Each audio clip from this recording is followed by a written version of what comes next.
this is Ogre Boy, and I'm going to be doing my top 10 favorite comedy movies from the 2010s. This is going to be the last top 10 list in this series of top 10 comedies that I'm doing. This decade hasn't been the best for comedy. Like, there were some pretty good ones in the first half of the decade, and then not as many in the second half, but there are a few that aren't on here that I would like to give honorable mentions to. The Daddy's Home movies 1 and 2, I loved both of those quite a bit, and Holmes and Watson with Will Ferrell, which I know a lot of people don't like that one, but I thought it was really underrated and pretty good comedy. And the Bad Moms movies, I liked both of those quite a bit, and Bridesmaids was pretty good. But okay, those are all the ones I can think of for honorable mentions right now, so I'll go ahead and get started with the main list. Starting out at number 10 is Never Going Back. This movie was an underrated indie movie that I found at the library, and it stars Maya Mitchell. I can't remember the other girl's name, and Kyle Mooney, I think is his name, from Saturday Night Live, is in here. But this movie, I went in not knowing anything about it, and I thought it was a total blast. These two girls are like slackers in life. They are barely keeping their jobs. They're always high, and something goes wrong, and they're trying to get the money so they can pay their rent and everything, when the other one blew it on trying to go on a vacation. And the two of them are trying to find a way to come up with the money so they don't get kicked out and can still go on their vacation. But this movie is absolutely hilarious. The chemistry between the two lead females in this movie is absolutely perfect. They work very well together, and I just really enjoyed this movie. I thought it was very funny and very enjoyable. So Never Going Back is number 10, and number 9 is Booksmart. This is a movie that had a lot of hype, and I was kind of eerie about it, and I almost went to see it in the theaters, and I really am very I feel really bad that I didn't, because this movie was so good. It's pretty much like a female version of Superbad, with female characters instead of male lead characters, and but it's so well written, and the cast in here is just really great. The two lead actresses, one of them, oh man, I can't remember their names, but one of them is actually Jonah Hill's sister, which I thought was kind of cool, seeing that this movie kind of reminded me of Superbad, and that was kind of the movie that introduced me to Jonah Hill, and this one kind of introduced me to her. I thought she was really good in this movie, but both of the lead characters are good. There's a lot of interesting side characters. One of them is played by Carrie Fisher's daughter, and she was great in that movie. She like stole every scene she was in. I just really enjoyed Booksmart. I thought it was just a really good movie. So Booksmart is number 9, and number 8 is Sausage Party. This movie is just so bad in all the best ways. It's just absolutely hilarious. From all of the jokes, it's making fun of Disney and Pixar movies, to the song at the beginning, and the way it's just an absolutely funny movie from start to finish, and it is kind of dumb too at the same time, but it's not really trying to be an intelligent movie or anything. It's just something that came up randomly in the minds of Seth Rogen and his crew, and they made this movie. I'm guessing they were high when they thought up the ideas for it and everything, but it's just absolutely hilarious. There's so many parts in this movie that had me dying laughing. And I remember I went to see this movie, and there was a couple at the theater, and they were obviously really high when they saw it and everything, and they were like laughing hysterically at some parts of it so loud that it was hard for me to even be able to hear what was going on in the movie. And I was sitting quite a few rows away from them and everything, and we were the only ones in the room. But yeah, I love Sausage Party. It's great, great comedy and pretty underrated movie too.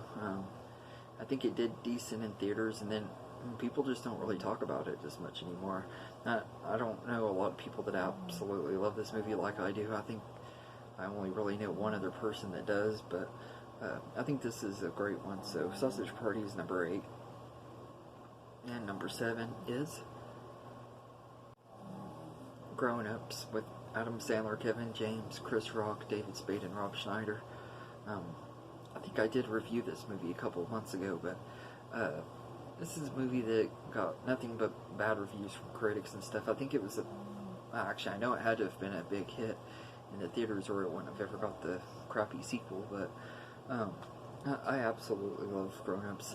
Is it really kind of like Sausage Party? It doesn't really have anything to say. It's not like any deep thought-provoking comedy or anything like that. It's just a group of buddies doing crazy things in the summertime, and to me it was just a blast watching all of these actors who have great chemistry together do all kinds of silly things and stuff. It wasn't like anything special or anything. It's just to me it's just a fun comedy, and there are a lot of parts that have me cracking up and stuff every time I watch it and everything. So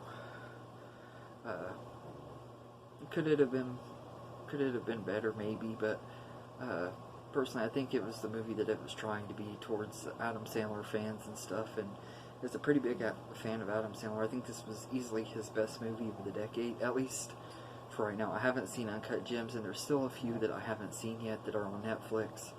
But out of all the ones that I've seen so far, this is my favorite movie of his of the decade. So Grown Ups is number 7, and number 6 is Dumb and Dumber 2.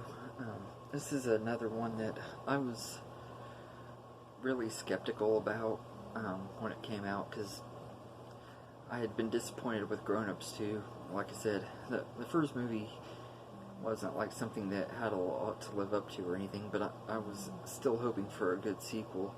And I didn't like that one very much, and I was really disappointed with Anchorman 2, which was another long-awaited sequel at the time. And so Dumb and Dumber 2, I had heard nothing but bad about and everything, and I was planning on going to see it in the theaters. Things came up where I couldn't, so I had to wait till I got it on DVD when it first came out. And I was really worried that I was going to be spending $20 on a movie that I didn't like, but I actually loved Dumb and Dumber 2.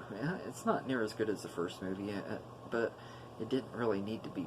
I mean, I didn't have super high expectations for it, so I really enjoyed it as what it is, just a fun buddy comedy, just like the first one. It's another road trip buddy comedy, and has a lot of nods to the first movie and everything, and I still really enjoy it.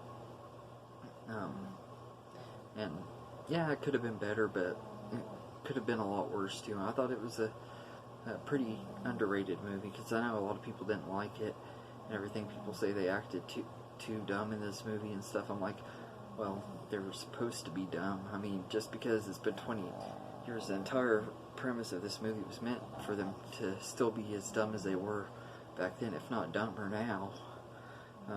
And I would love to see a third movie if they ever do decide to make another one, which I know at the end of it they made a joke teasing the next one would be Dumb and Dumber 4, which I guess because there was a prequel movie in the 2000s, which I thought was an okay movie too. I didn't think it was as good as this one or the first one, but I thought Dumb and Dumber was alright. If they ever did do another one, which technically I guess would be the fourth one or third one if you don't count the prequel, I'd be down for it, as long as Jim Carrey and Jeff Daniels are back. There's no reason why I wouldn't want to see it. But, so Dumb and Dumber 2 is number 6, and number 5 is A Million Ways to Die in the West. I really love this movie. I thought it was a blast from start to finish. Seth MacFarlane was hilarious and everything, and all the meta humor and stuff that he's known for was really good. I love the mustache song, and I love at the end of the song they have Alan Jackson singing the A Million Ways to Die in the West theme song, which is awesome because Alan Jackson is one of my favorite country singers and everything. And I think that Charlize Theron and Seth MacFarlane had really great chemistry. Neil Patrick Harris and Amanda Seyfried were both really good as well. And it's just a really, really funny movie. It's very underrated. It kind of went under the radar, partially probably because westerns aren't as popular as they used to be. And I think that when this movie came out, they released it at a bad time where it had a lot of competition, so it didn't really have a chance at the box office. But I think this movie is really underrated. It's another one that I missed in the theaters and everything, and I really wish I would have gone to see it. But, so yeah, A Million Ways to Die in the West is number 5, and number 4 is We're the Millers from 2013, starring Jason Sudeikis, Jennifer Aniston, Emma Roberts, and what is that guy's name? I can't remember the other guy's name that was in Narnia and Detroit. But he was hilarious in this movie. All of the cast in this movie was great together. They all had really, really, really good chemistry and fit their roles very well. Sorry. And the jokes in here were great. Like, there's a part where Emma Roberts' character meets this guy and that she's wanting to hook up with, and every time he's talking to him, after he says anything, he says, "You know what I mean?" And everything, it cracks me up when Jason Sudeikis starts making fun of him and stuff. And like, this movie has a lot of heart and stuff. It's still raunchy at times, and the part where the dude gets the spider bite on his balls, oh man, that scene always cracks me up for some reason. And this is just a really good movie and everything. So We're the Millers is number 4, and number 3 is The Interview, with Seth Rogen and James Franco. I absolutely love this movie. This was the second movie that Seth Rogen and Evan Goldberg both directed. They haven't directed a movie since this one, probably because the big controversy that this movie got.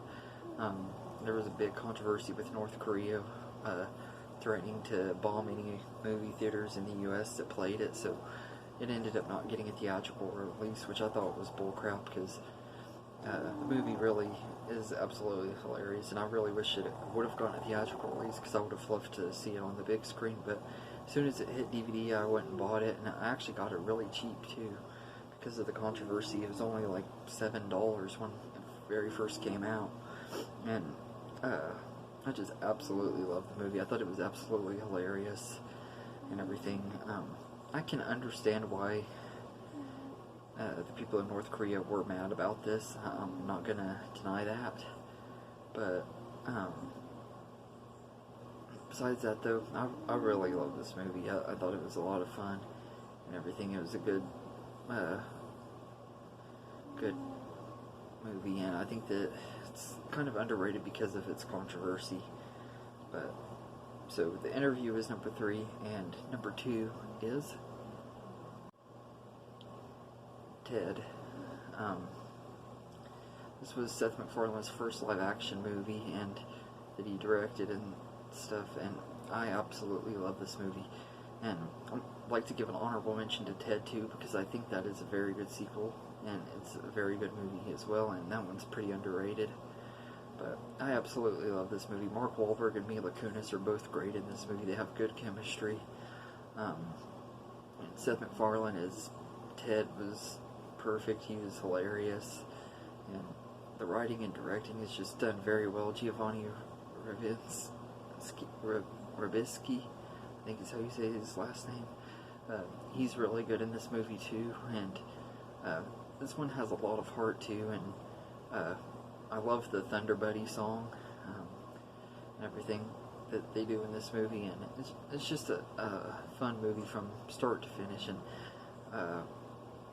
I love like the big fight scene between Ted and Mark Wahlberg's character that they have, and I think that was a pretty fun scene. It kind of reminded me of the scene with the chicken and Peter and Family Guy, except it didn't go on as long and wasn't as brutal. But yeah, so Ted is number 2, and before I do my number 1, there's another honorable mention. I forgot, Dirty Grandpa with Robert De Niro and Zac Efron. I absolutely love that movie too. I just thought that one was absolutely hilarious. And the Neighbors movies, mainly the first one with Seth Rogen and Zac Efron. I love both of those movies quite a bit. I like Neighbors 1 a little bit better, and Baywatch with Dwayne Johnson and Zac Efron. I love that movie as well. I think that one's really underrated too. So I just wanted to give those honorable mentions. And now my number 1 favorite comedy movie of the decade is This Is the End, starring Seth Rogen, James Franco, Jay Baruchel, Jonah Hill, Craig Robinson, Danny McBride, Michael Cera, my Queen Emma Watson, and featuring all kinds of cameos from different people and everything. At the beginning there was Jason Segel, Christopher Mintz-Plasse, there were so many, Rihanna, there were so many cameos in this movie, Channing Tatum, the Backstreet Boys. There's so many people that had cameos in this movie. It's hard to remember them all, but this movie was absolutely hilarious. All of these characters are playing fictional versions of themselves, and all of them have great chemistry together, and it's a fun survival movie, and has a lot of fun jokes where they make fun of stuff, and meta humor where they talk about stuff that they've done before and everything. Like there was a scene where they were filmed like a fake trailer for Pineapple Express 2, which I thought was awesome. And then at the end of that scene, I think it was James Franco that says, "Let's definitely not do Your Highness 2 because that movie bombed," and stuff. There was just a lot of great jokes and stuff, and like the ending though was just really jacked up and everything. James Franco is about to go to heaven, and he starts flipping people off and everything, and because of that he gets let go and he doesn't get to go to heaven, but the rest of them do. And then up in heaven they're having a party with the Backstreet Boys singing "Everybody Backstreet's Back," which hit me in the nostalgia because I absolutely love the Backstreet Boys and everything. So that was really awesome getting to see that and everything. But I just absolutely love This Is the End. There hasn't really been a comedy movie since this movie that I've really enjoyed as much as this one and everything. The closest, like I said, has been The Interview since then and everything, because Ted came out before this one. But this was just a really, really good movie and everything. So let me know in the comments what your favorite comedy movie of this decade is. If you want to, you can tell me your top 10, and I hope you enjoyed this video, and have a good day, everybody. When you hear the sound of thunder, don't you get too scared. Just grab your thunder buddy and say these magic words. Fuck you, thunder, you can suck my dick. You can't get me thunder, cause you're just God's farts. Mock, yeah, ing, yeah, bird, yeah, yeah, yeah, mockingbird, don't